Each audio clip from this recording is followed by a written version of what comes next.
O ano é 1941 e a América está se preparando para a guerra. Jovens de todo o país estão se alinhando nos centros de recrutamento, prontos para defender sua nação.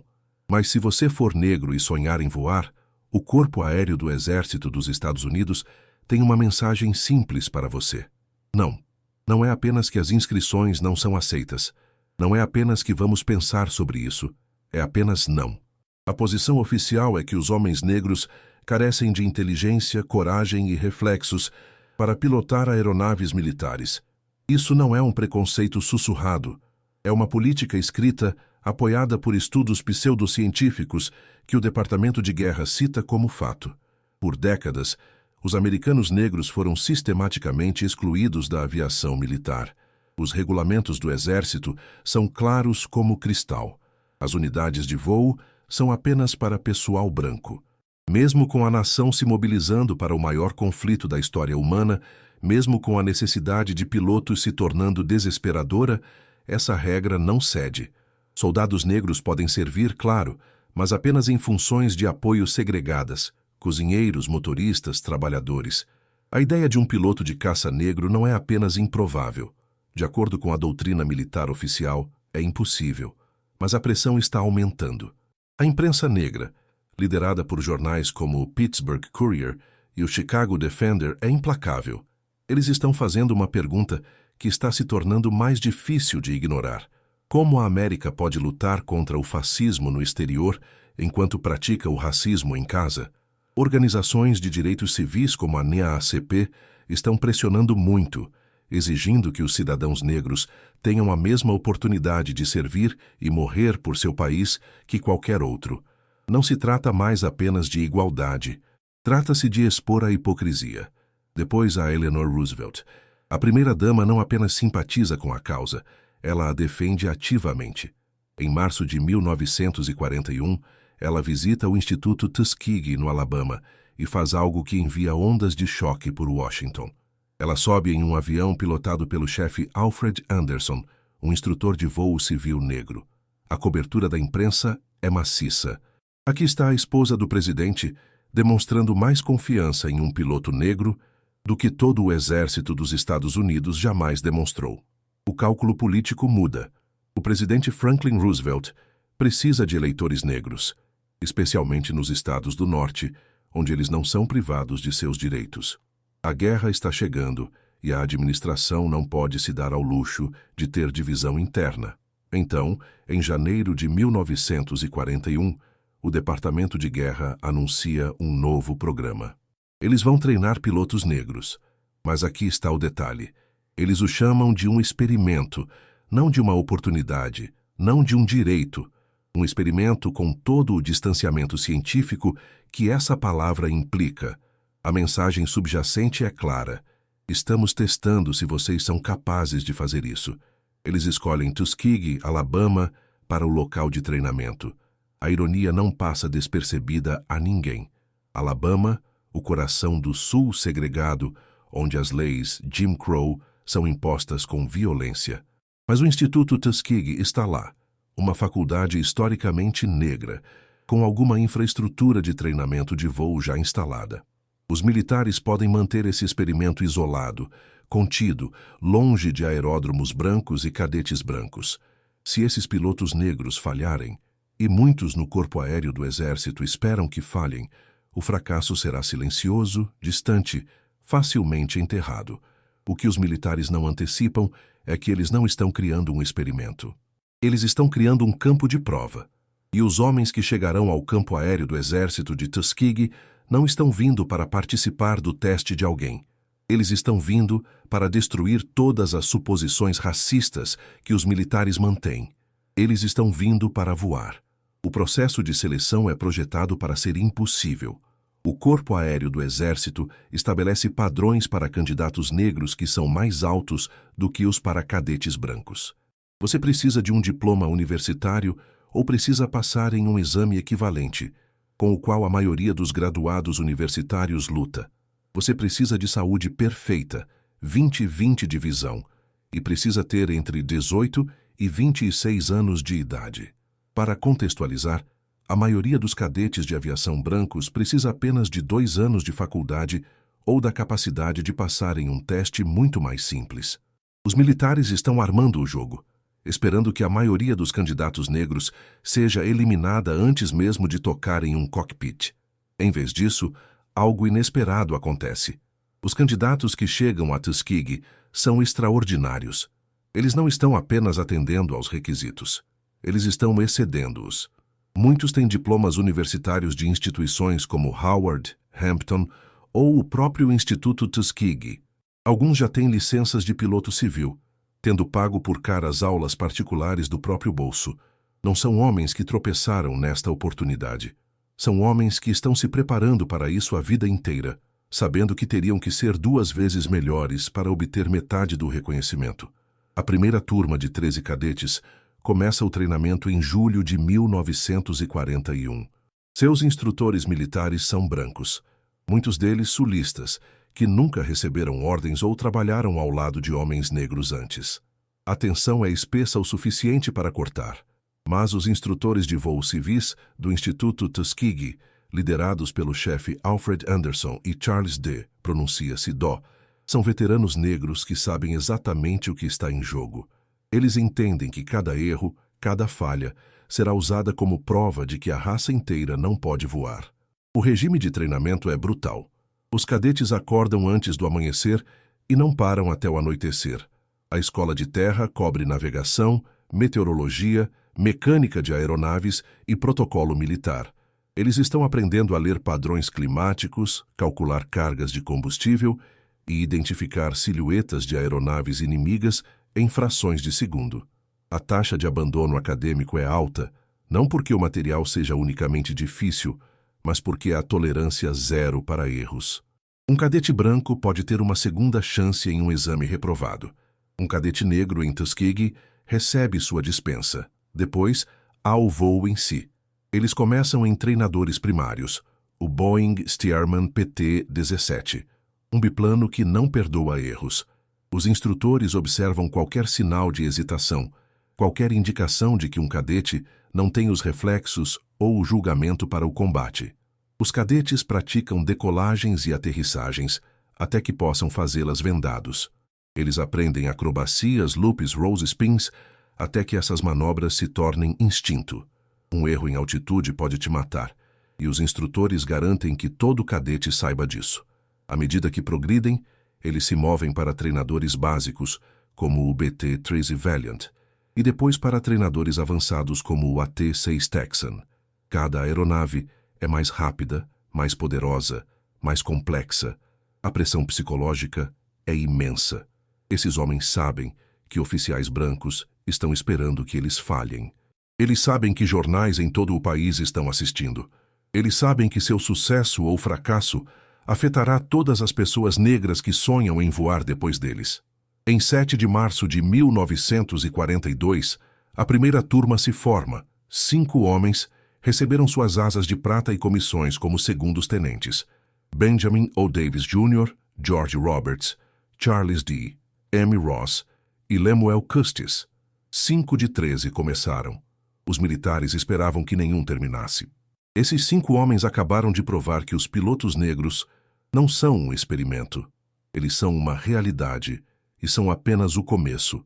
Nos 4 anos seguintes, 992 pilotos ganharão suas asas em Tuskegee, cada um deles treinado em um padrão projetado para fazê-los falhar, e cada um se recusou a quebrar. O 99º Esquadrão de Caça parte para o norte da África em abril de 1943. Eles são a primeira unidade de caça negra na história militar americana, liderada pelo capitão Benjamin O. Davis Jr., filho do primeiro general negro do Exército. Os homens estão ansiosos, treinados com perfeição, prontos para provar seu valor em combate. O que eles não sabem é que estão entrando em uma emboscada burocrática que é tão perigosa quanto qualquer caça inimigo. Eles chegam a Falgina, Tunísia, equipados com Curtiss P-40 Warhawks, a mesma aeronave pilotada pelos Flying Tigers na China.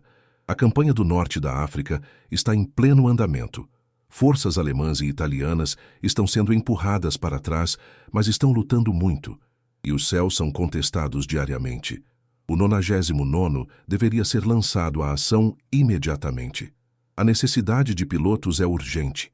Em vez disso, eles ficam parados. Por semanas eles ficam parados em seu aeródromo, enquanto esquadrões brancos voam missão após missão.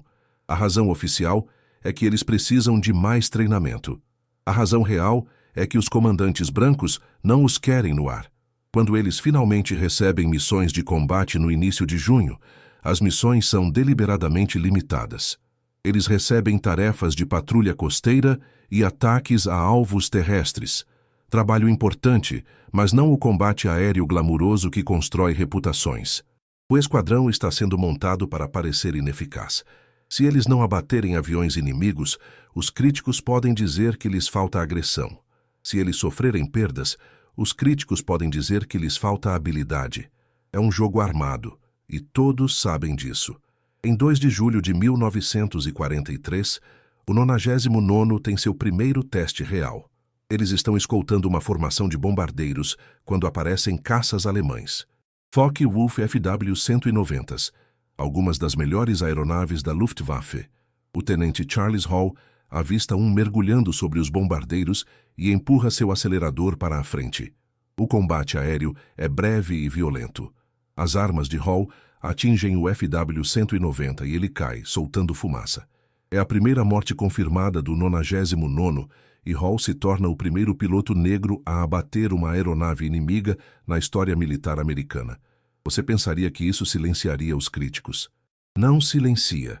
Em setembro, o esquadrão é redesignado para o 79º Grupo de Caça e recebe missões de bombardeio de mergulho contra alvos na Sicília e na Itália.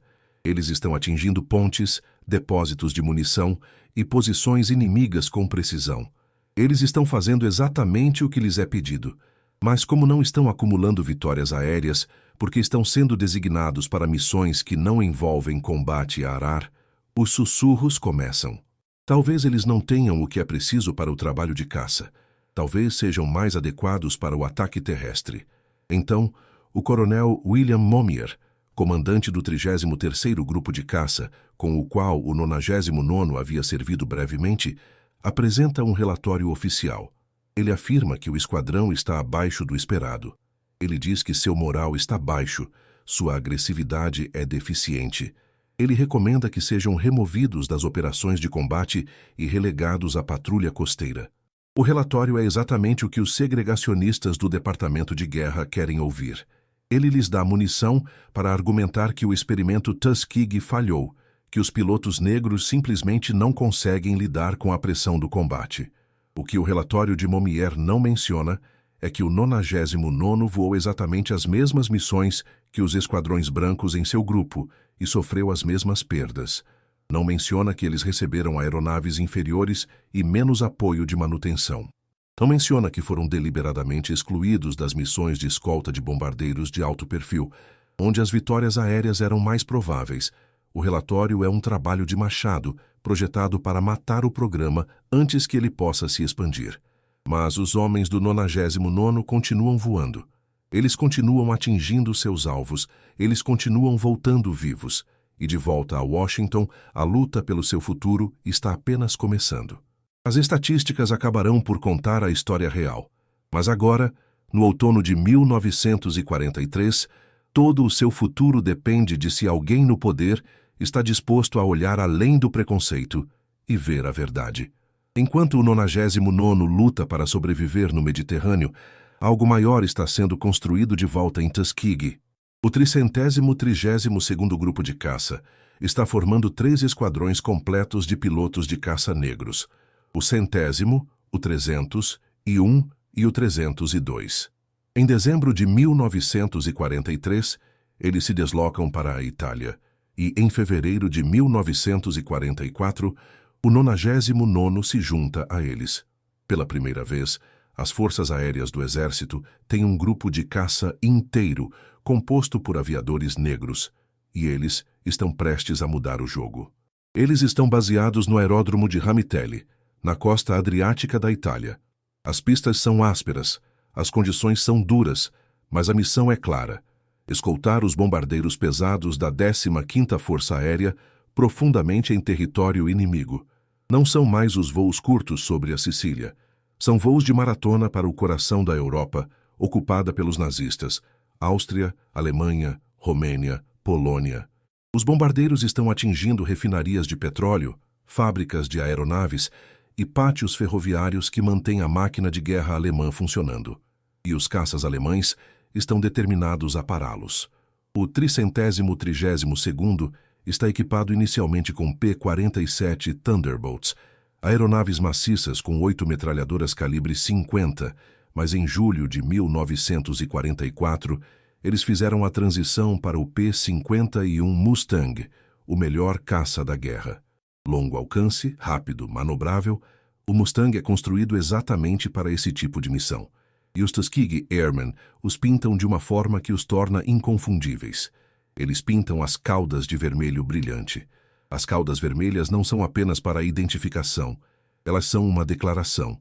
Cada tripulação de bombardeiro, cada observador terrestre, cada piloto inimigo saberá exatamente com quem está lidando.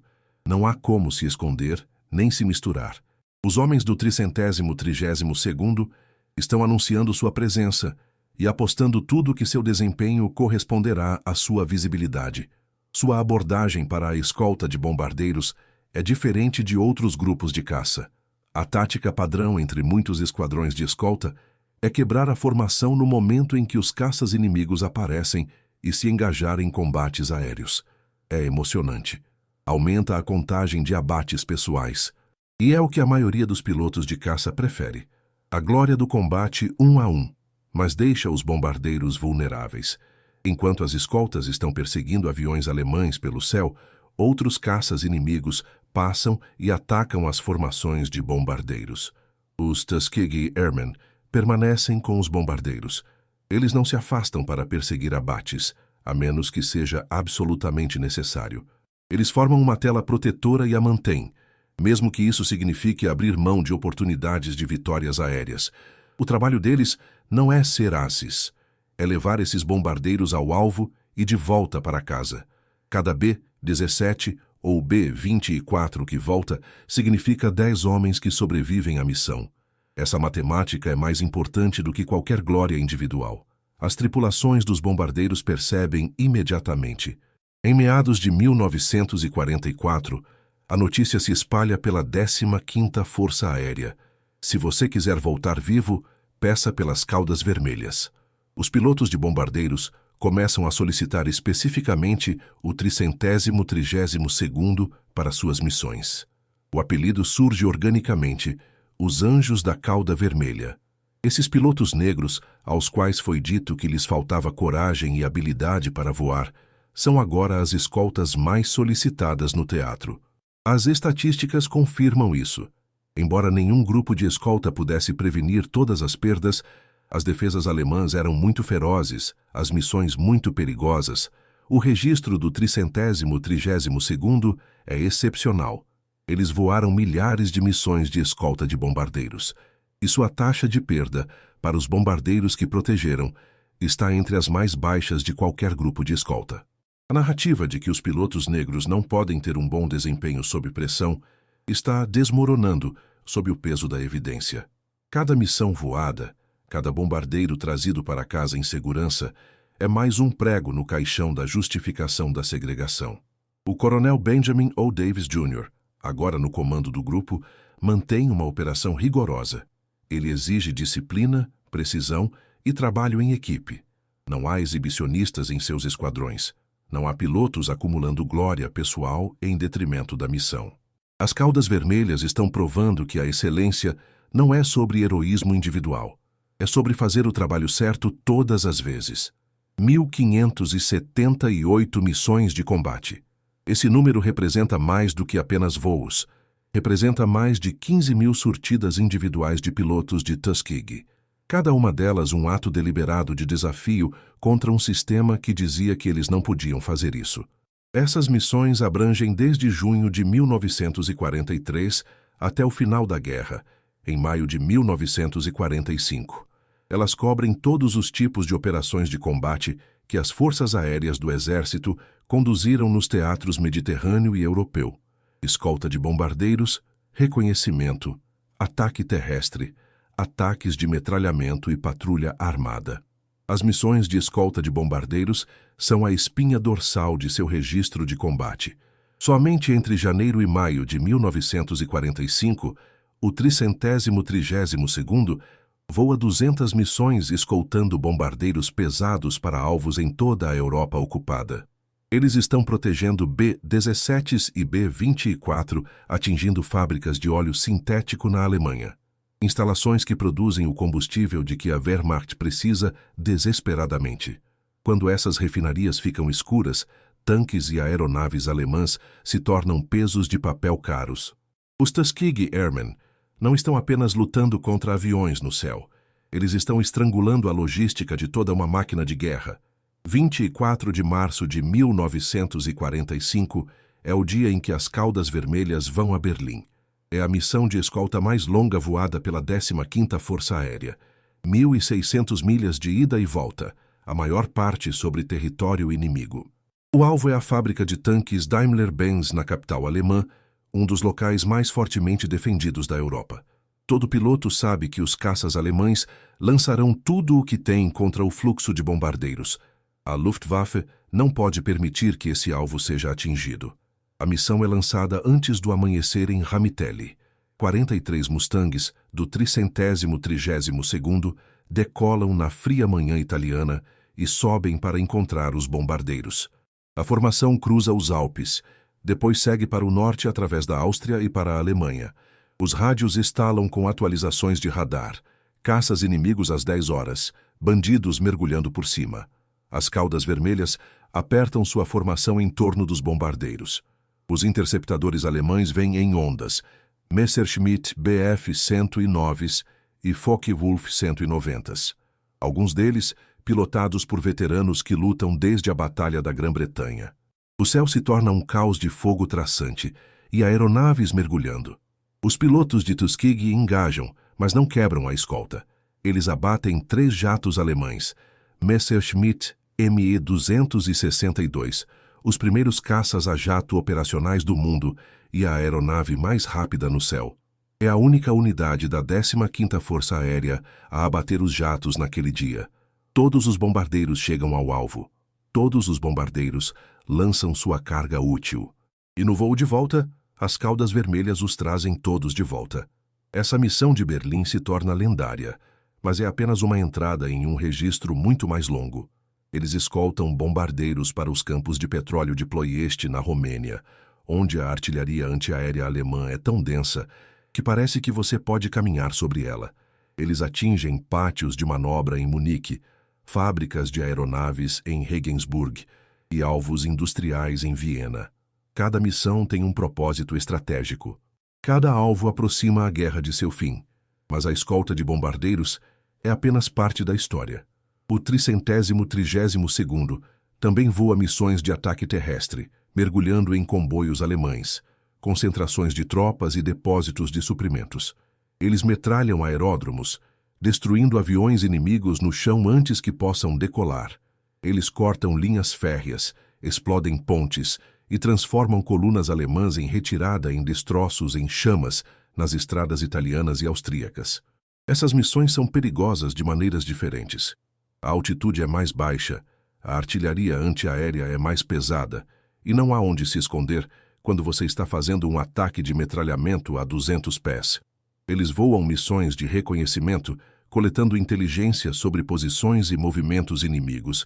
Eles fornecem cobertura aérea para as forças terrestres aliadas que avançam pela Itália.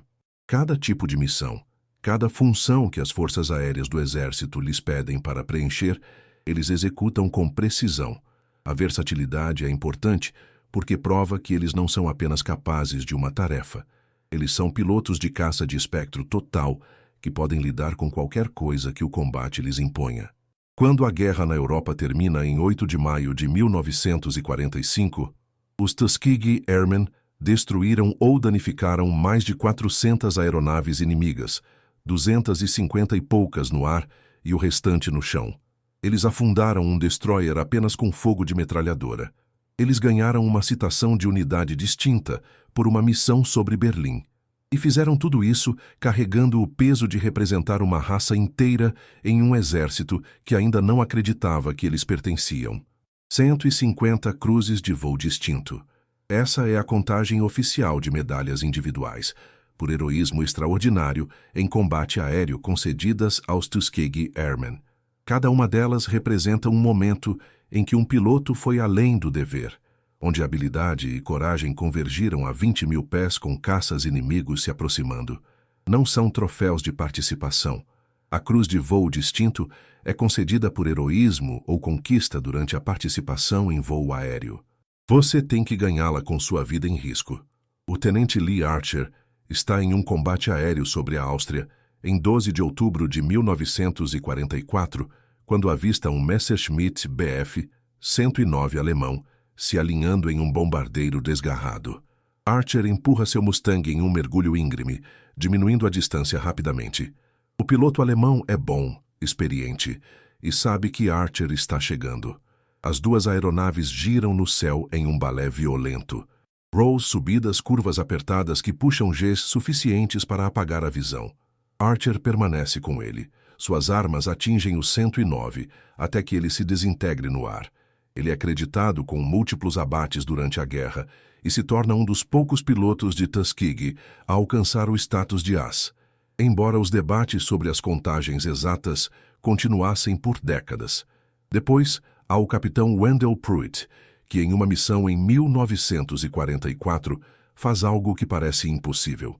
Ele está metralhando um aeródromo na Áustria quando avista um destroyer alemão no rio Danúbio.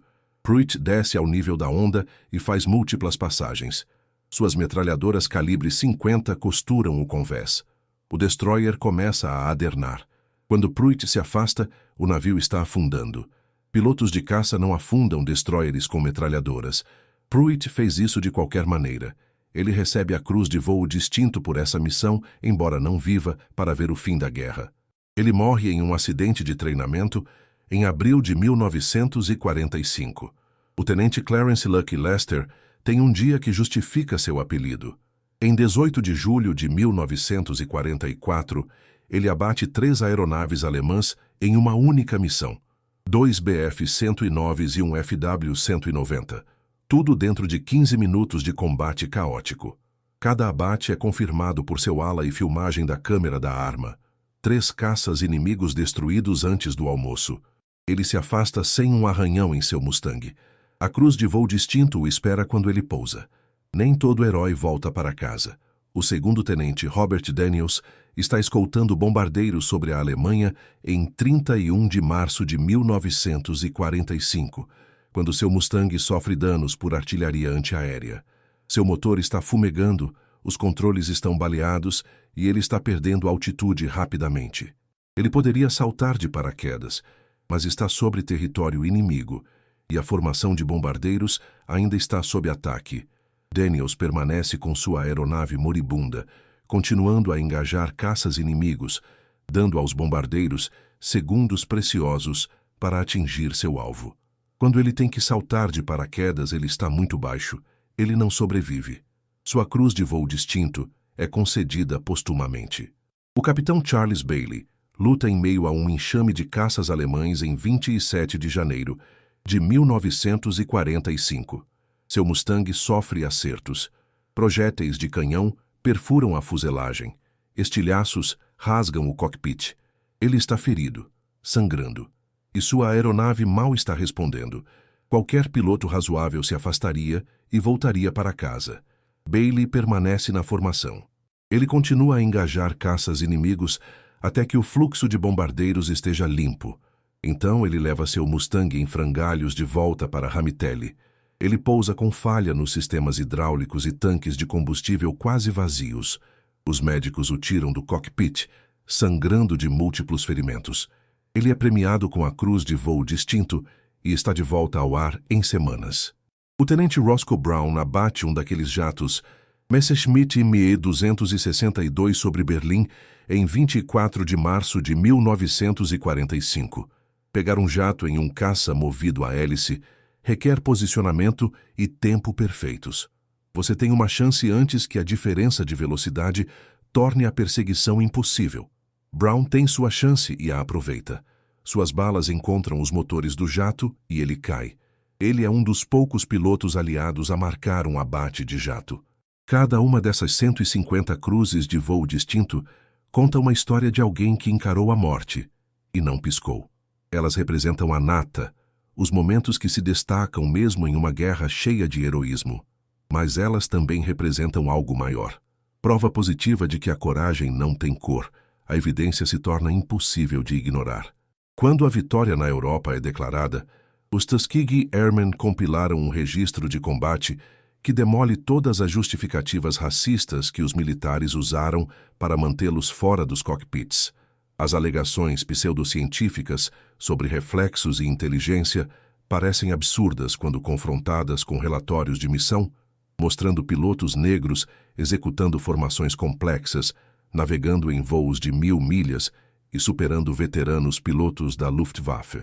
O Departamento de Guerra não pode explicar 1.578 missões e 150 cruzes de voo distinto, mas a luta em casa está longe de terminar. Mesmo enquanto esses homens estão provando seu valor em combate, eles estão voltando para instalações segregadas toda vez que pousam. No aeródromo de Ramitelli, eles têm aposentos separados das unidades brancas.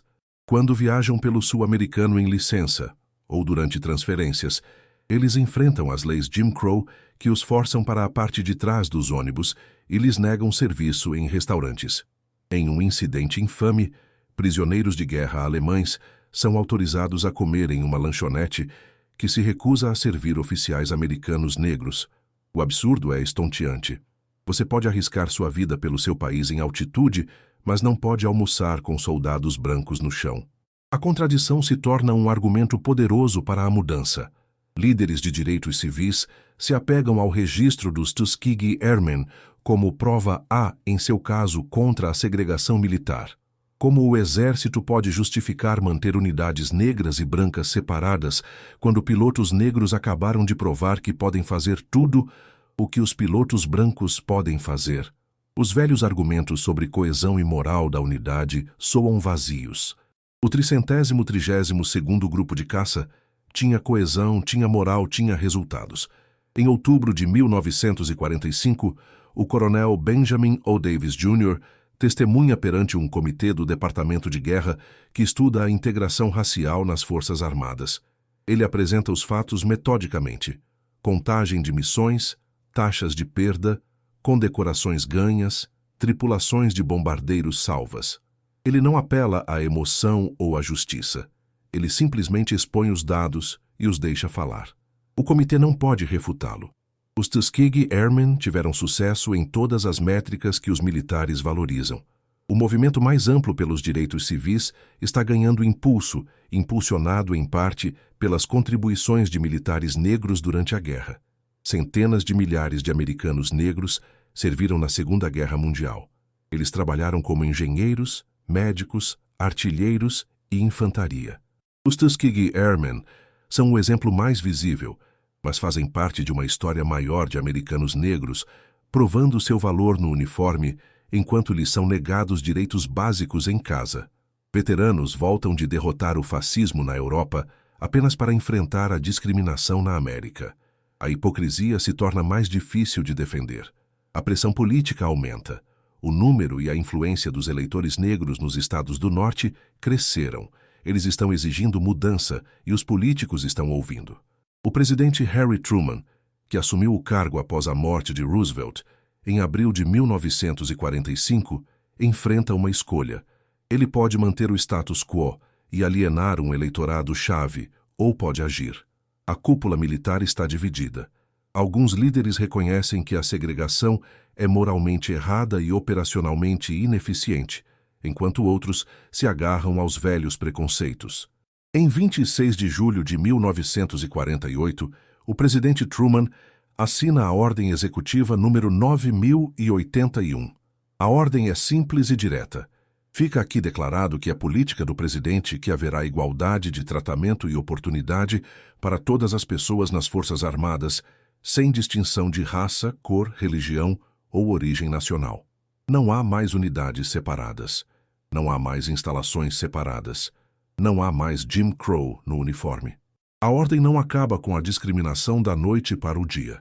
A implementação leva anos e a resistência é feroz. Mas é o começo do fim para a segregação militar oficial. Os Tuskegee Airmen não integraram as Forças Armadas sozinhos. Essa conquista exigiu pressão de muitas fontes. Organizações de direitos civis, jornais negros, políticos progressistas e milhares de militares negros que serviram com distinção. Mas os Tuskegee Airmen forneceram algo crucial, prova inegável de que as justificativas da segregação eram mentiras. Eles não apenas voaram missões, eles voaram direto através dos argumentos que mantiveram os americanos negros em status de segunda classe por gerações. Seu registro de combate se tornou uma arma na luta pelos direitos civis, uma que não podia ser ignorada ou desconsiderada. O legado imediato é a integração, mas as ondulações se estendem muito além dos quartéis militares.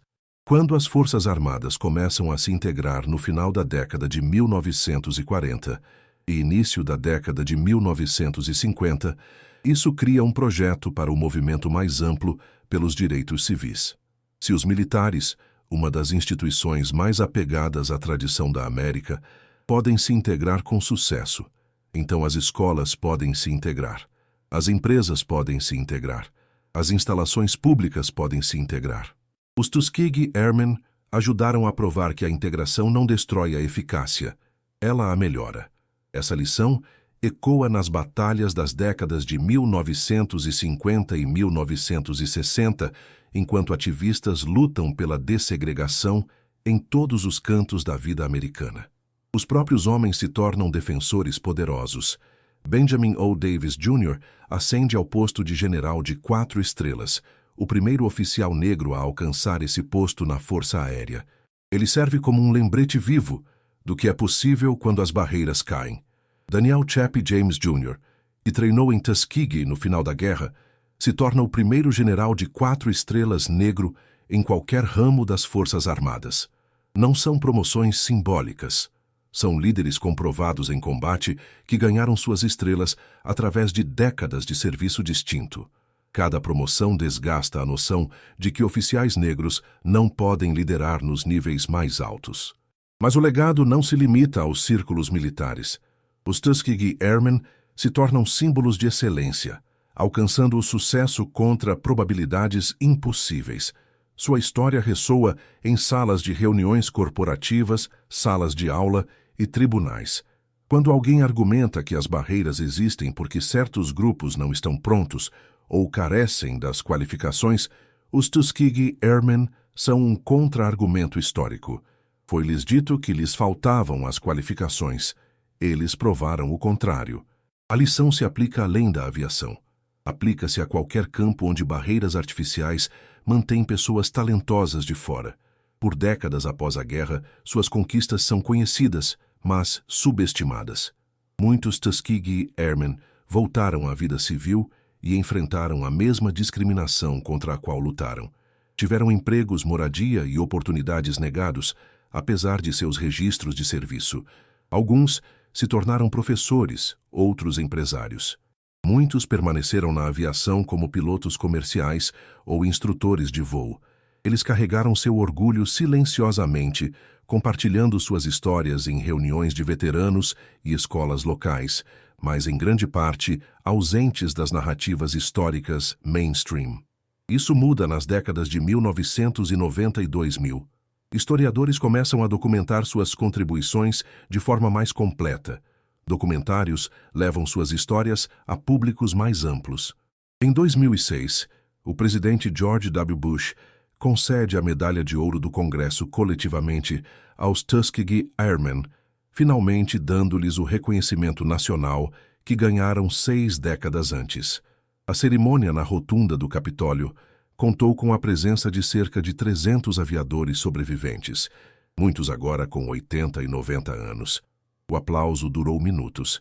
Em 2012, o filme Red Tails, Cauda Vermelhas, leva sua história ao cinema mainstream, apresentando uma nova geração aos pilotos que lutaram duas guerras simultaneamente. Embora os historiadores debatam a precisão do filme, seu impacto cultural é incontestável. Milhões de jovens aprendem sobre os Tuskegee Airmen pela primeira vez. Escolas incorporam sua história em currículos. Programas de aviação recrutam ativamente estudantes minoritários, invocando o legado de Tuskegee. O impacto na própria aviação militar é profundo e contínuo.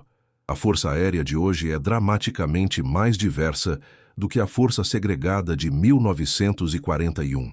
Embora os desafios permaneçam, pilotos negros, pilotos latinos, pilotos asiático-americanos e pilotos femininos pilotam caças, bombardeiros e aeronaves de transporte. Cada um deles segue um caminho que os Tuskegee Airmen abriram. Quando a coronel Meryl Twingstall se torna a primeira mulher negra a pilotar o avião espião U-2, ela reconhece estar nos ombros deles.